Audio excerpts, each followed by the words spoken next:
Welcome to 30 minutes of VOA Learning English, the voice of America's information service for people learning English.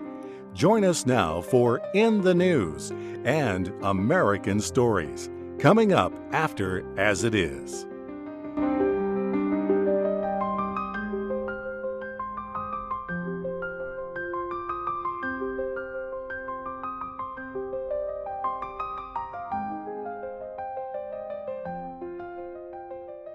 Hello there, and welcome to As It Is. I'm Faith Lapidus in Washington.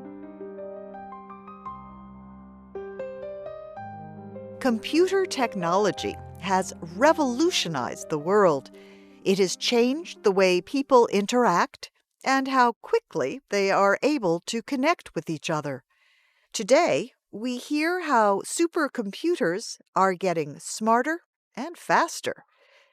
We begin with a look at the most powerful supercomputer in the world. China's Tianhe-2 supercomputer has again been rated the world's most powerful computer. It is the second time in 12 months that the Tianhe-2 has taken the number one spot on the top 500's list of the most powerful supercomputers. Katie Weaver reports.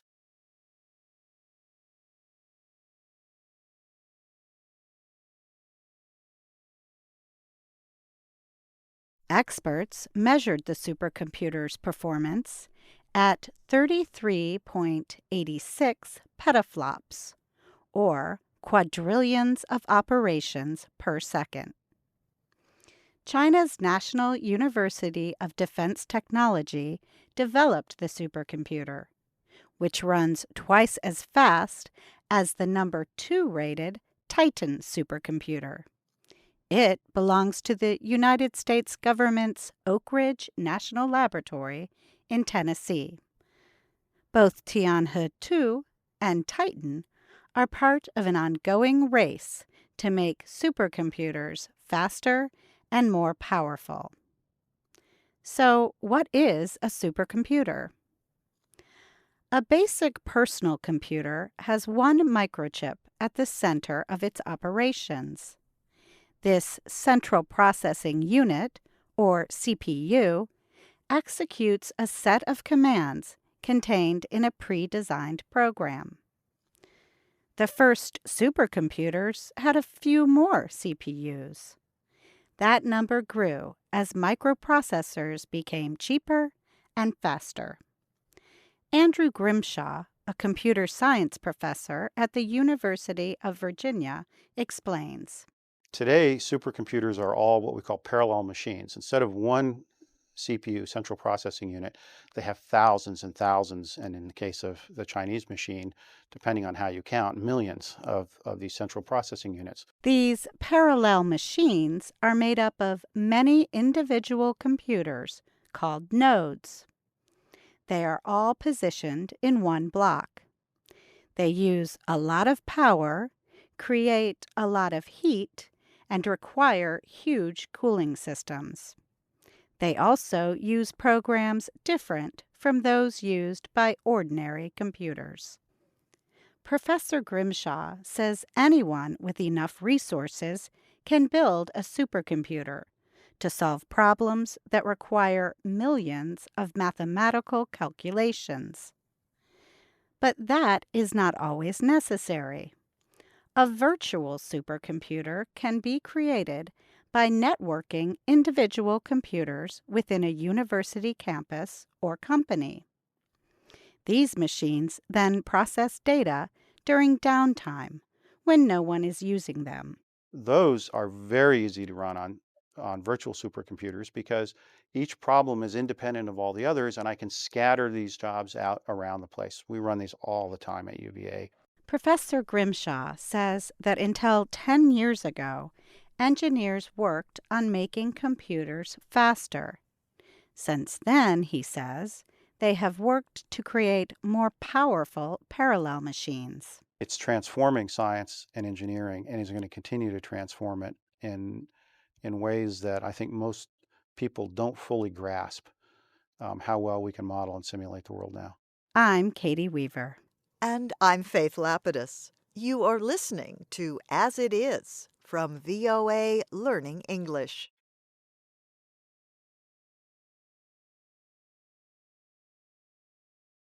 Severe weather events affect communities in all parts of the world.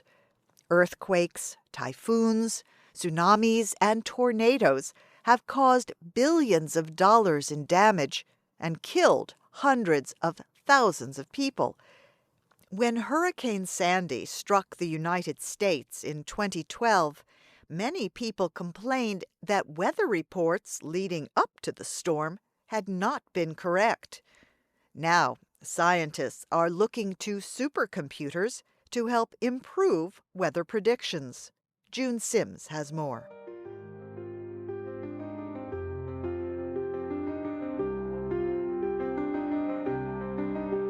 These huge storm systems is of crucial importance. Thanks to new supercomputers, meteorologists for the National Oceanic and Atmospheric Administration are getting better at predicting the weather as far as 6 days out. Hurricane Sandy was one of the costliest storms in United States history. At the time, some people blamed meteorologists for not correctly predicting the path of the storm. But weather forecasting is extremely difficult, says Ben Kiger. He is the Director of Central Operations at NOAA's National Centers for Environmental Prediction in College Park, Maryland. You've got major patterns in the atmosphere, like the jet stream, but you've also got little eddies and little currents, little things happening all over the place. All these little changes are interacting with each other continuously all day long. Ben Kiger says oceans are another issue because they closely interact with the atmosphere and have a huge effect on storms. NOAA has spent about $20 million on 2 new supercomputers in an effort to improve the dependability of its forecasts. These computers generate the initial model guidance that the whole forecast process depends on for all the weather information that you see with snowstorms, tornadoes, hurricanes, how hot it's going to be today. All of your weather forecasts start with what comes off of these supercomputers. It takes a huge amount of computational power to examine data from weather satellites, ground stations, and other sources. It then takes a lot of power to predict temperature, air pressure, humidity, and wind speed. But human brains and experience are still very important to the process. Meteorologists at the National Centers for Environmental Prediction scan the same data that the supercomputers get before issuing a weather report. They're looking at lots of different models that run off different computers, and then they're creating that 5-day or whatever forecast. They use lots of scientific and subjective knowledge from doing it year after year. NOAA continues working to improve its weather forecasting abilities. Another upgrade of its weather predicting supercomputers is planned for as early as 2015. I'm June Sims.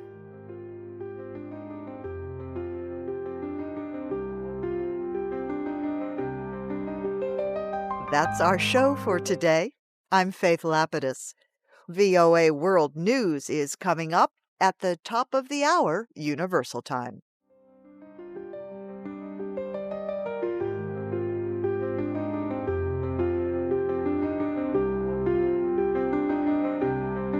In the News is next, followed by American Stories. You can read and listen to our programs and download MP3s at learningenglish.voanews.com. You can learn with us on Facebook, Twitter, and YouTube at VOA Learning English.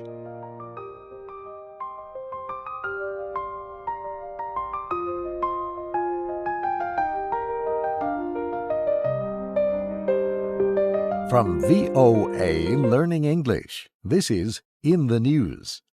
Millions of sports lovers are thinking about just one thing right now: the Winter Olympics in Sochi, Russia.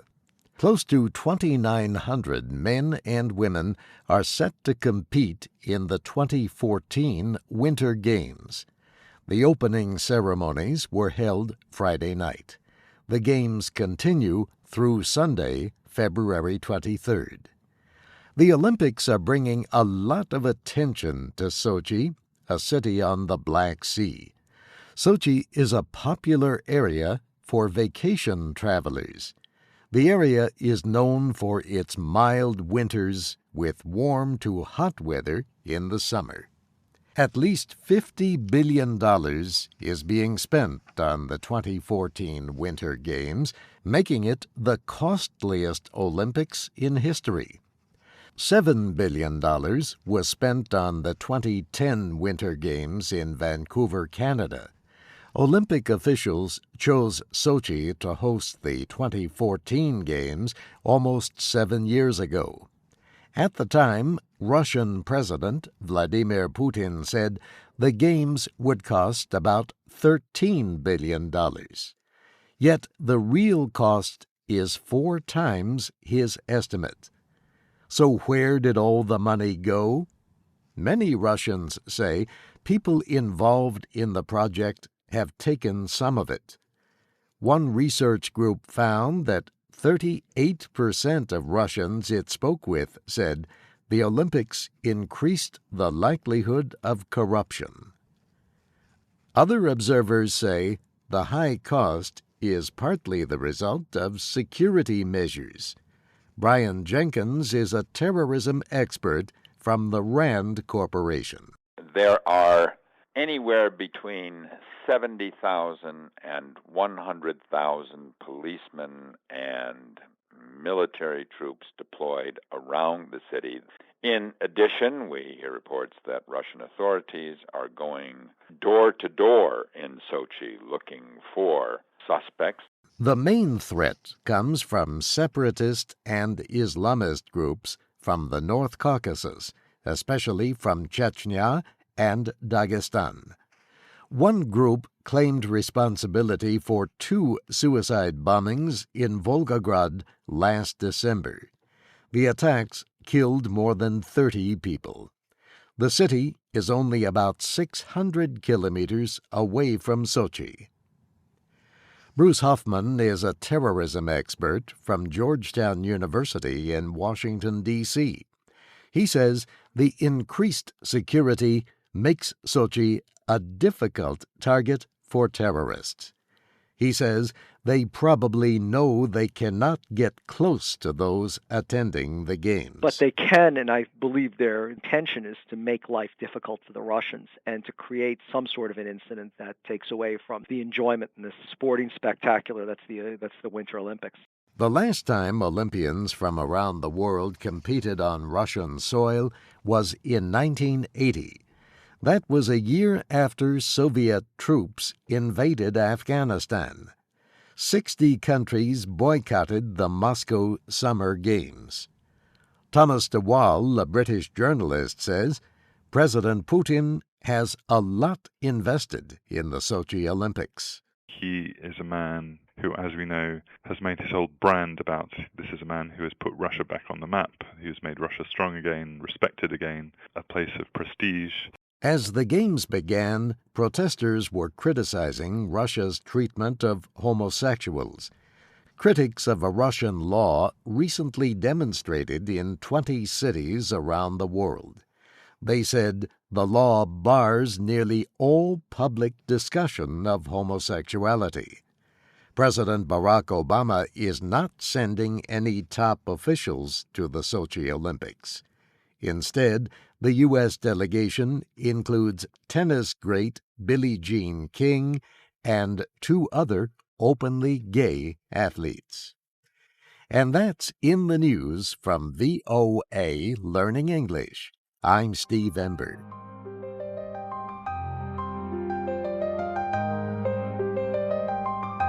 Now the special English program, American Stories.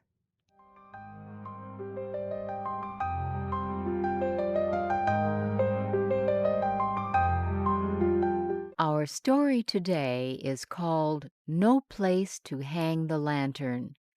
It was written by John Watera. It is about a young farmer, Nate, and his wife, Olive, who is soon to become a mother, and their cow, Maudie, who is also going to be a mother. It is a story about the beauty of birth, the wonder of new life. Here is Shep O'Neill with our story.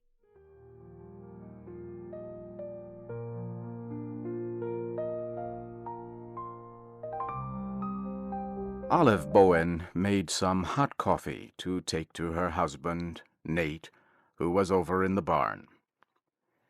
He was helping their cow, Maudie, to give birth. Olive herself was expecting a baby very soon. She felt heavy and moved around slowly.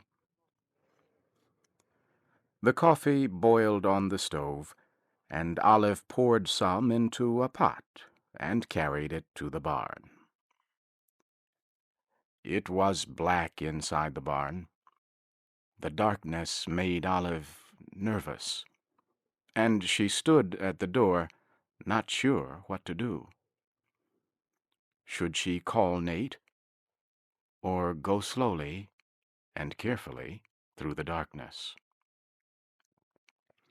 Then she saw a light at the far end. Olive called out to Nate, and was happy to see the light come toward her. Nate held his lantern high as he came up to Olive and said, "Where's your lamp? You should not have come out. It is too cold." "I brought you some hot coffee." Nate was happy that she did, but he did not want her to stay. He took the things Olive carried and asked her to sit down. "Maybe for a minute to get warm," she said. Olive kept looking into the darkness of the barn to see where Maudie was. Maudie was ready to have her calf any minute now. "I do not want you to stay," her husband said. "Oh, no, Nate, I do not want to. If it begins to happen, I will go back to the house." They walked slowly to the back of the barn to look at Maudie. Nate looked around for something Olive could sit on. Would this be all right? He helped Olive to sit down on a small stool. He made the oil stove hotter so she could get warm. Then he told her again that he did not want her to stay when Maudie's calf came. It wasn't something a young wife should see, especially a young wife who would soon be a mother herself. Nate sat down on the floor near Olive. The cow lay quietly chewing some hay. Husband and wife did not say much as they waited. Words did not seem to come easily to them. But after some time, Olive said she was sorry that she could not help Nate with the cow. Nate smiled and told her not to worry about him. After all, he said, Maudie was having the calf, not he, and Maudie would know what to do when the time came. There was something else that was worrying Olive, and she did not know just how to begin to talk about it. At last she spoke out, not sure what Nate's answer would be. Mama thinks maybe I should go to her house to have the baby. After all, the doctor lives in town. If you could not get him here on time, I do not know what I would do." She had said it, and she was glad that at last she got the words out. Nate was a quiet, thoughtful, and gentle man. He knew that Olive was afraid, and he wanted to calm her fears. "Of course," he answered. "That is a good idea. It would be much easier for you in your mother's house." Time seemed to be moving slowly, too slowly for Olive. She looked nervously at the cow. She asked Nate when the cow would begin. Nate answered that birth had already started. Morty had a pain a short time ago. Then Nate began to rub the cow's head. The cow turned its head away from his hands. And then suddenly it came, a frightening bellow that gave Olive a violent shock.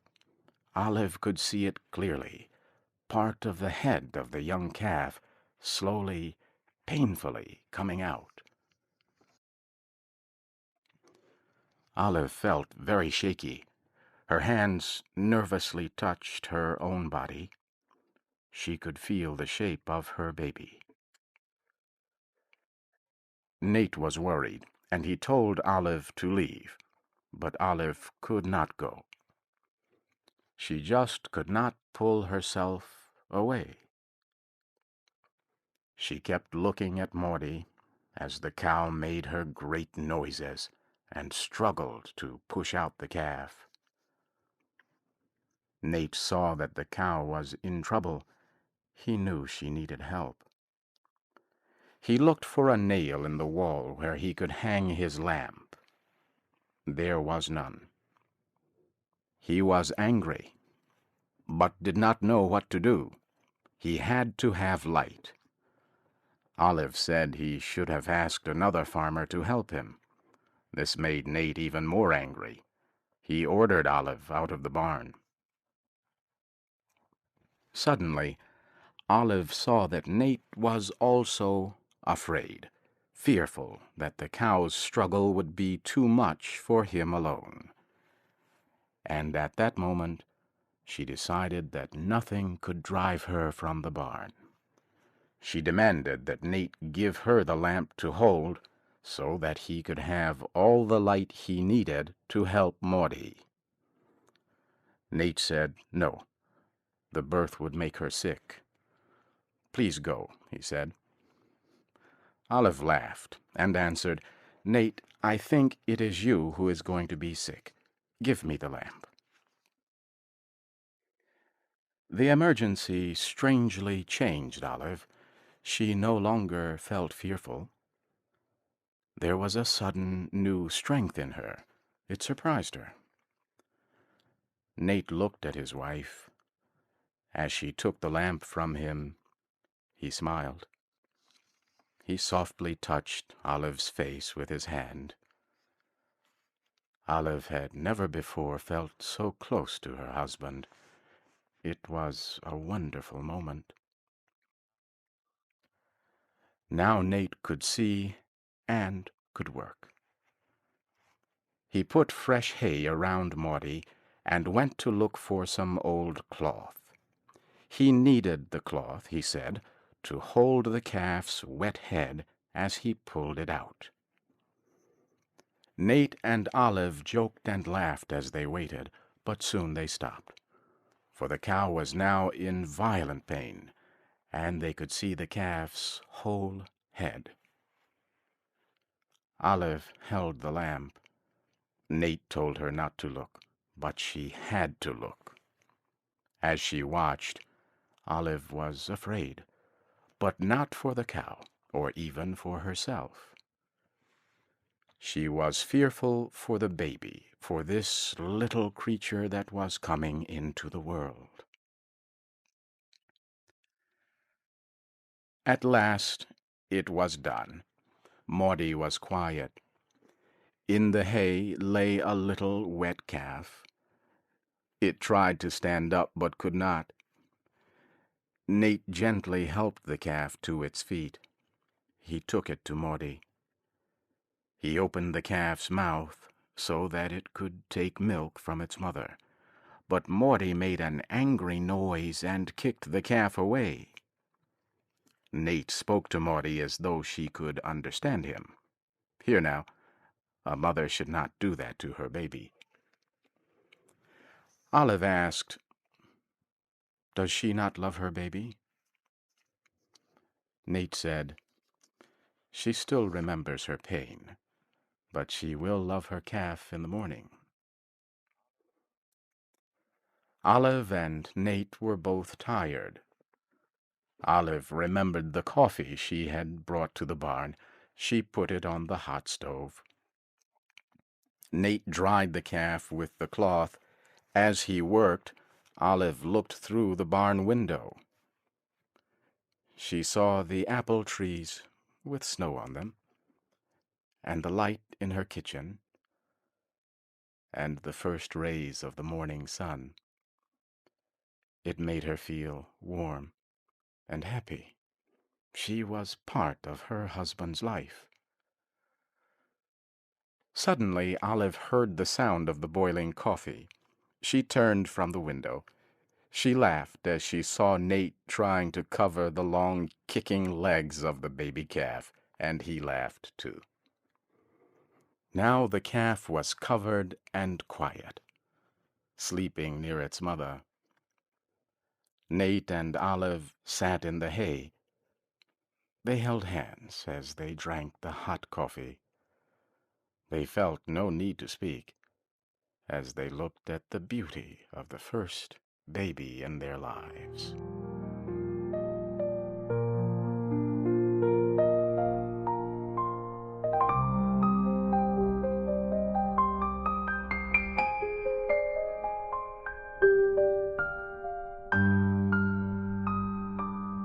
You have been listening to the special English program, American Stories.